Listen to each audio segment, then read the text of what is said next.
लोकतंत्र की हत्या हो रही है, लोकतंत्र का गला घोटा जा रहा है, ऐसा जेपी नड्डा का कहना है। पिछले दिनों में आपको पता होगा कि जब जेपी नड्डा बंगाल गए थे तो बंगाल में जाने के बाद टीएमसी के कुछ लोगों ने, कुछ कार्यकर्ताओं ने उनके काफिले के ऊपर पत्थरबाजी की थी और कुछ एलिगेशंस लगाया गया था। आपको बता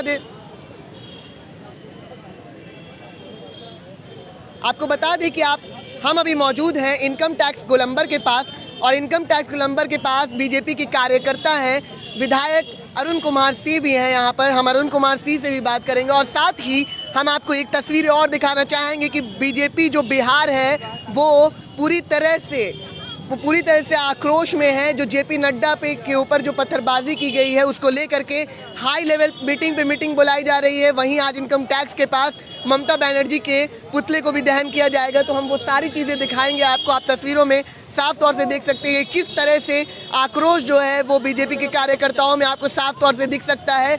जिस तरह से पिछले दिनों में आपको ये भी सवाल करेंगे अरुण कुमार सिन्हा से, पिछले दिनों में जो भाजपा के कार्यकर्ताओं के द्वारा किया गया था जाप के कार्यकर्ताओं के ऊपर हमला, और जाप वालों ने जिस तरह से उसकी कार्रवाई की थी उसके ऊपर जवाब दिया था, इन सारे मुद्दों पर आज हम बात करने वाले हैं। ला ला ला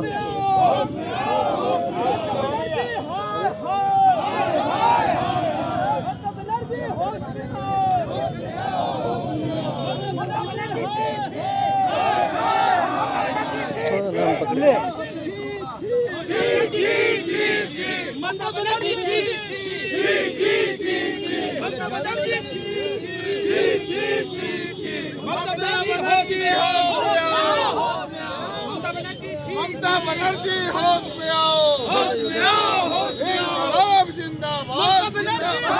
आप लोग यहाँ पे प्रदर्शन कर रहे हैं। जिस प्रकार कल ममता बनर्जी और उनके सरकार ने, उनके पुलिस के द्वारा भारतीय जनता पार्टी के यशस्वी राष्ट्रीय अध्यक्ष के खिलाफ गोली, बंदूक और लाठी डंडे से हमला किया गया है, ये कायरतापूर्ण है और घृणास्पद है। ममता बनर्जी की सरकार की चूल हिल गई है और आने वाले विधानसभा चुनाव में बिहार बंगाल की जनता उसे माकूल जवाब देगी और फिर से सत्ता परिवर्तन होगा। ममता बनर्जी कहीं नहीं रहेगी। सर, जब जाप के कार्यकर्ताओं पे बीजेपी के द्वारा हमला किया जाता है उस पर आपकी क्या राय है कि अभी टीएमसी के द्वारा किया गया है?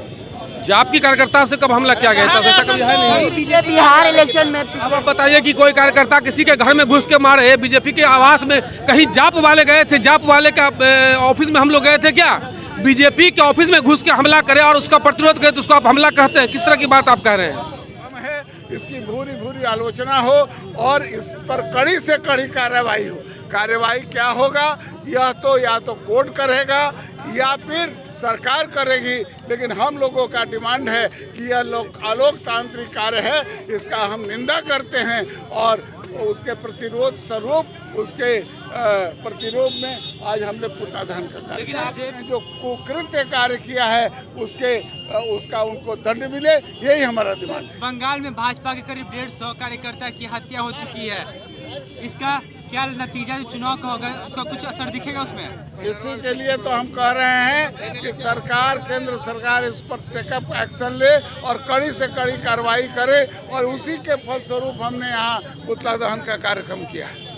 बीजेपी वाले किस तरह से बोलते हैं कि लोकतंत्र की हत्या किया जा रहा है बंगाल में, जबकि अभी यहाँ पटना कार्यालय पे जाप के कुछ नेताओं को मारा गया था, तो उस पर क्या कहेंगे बीजेपी के द्वारा? देखिए, दोनों का अंतर समझा जाए।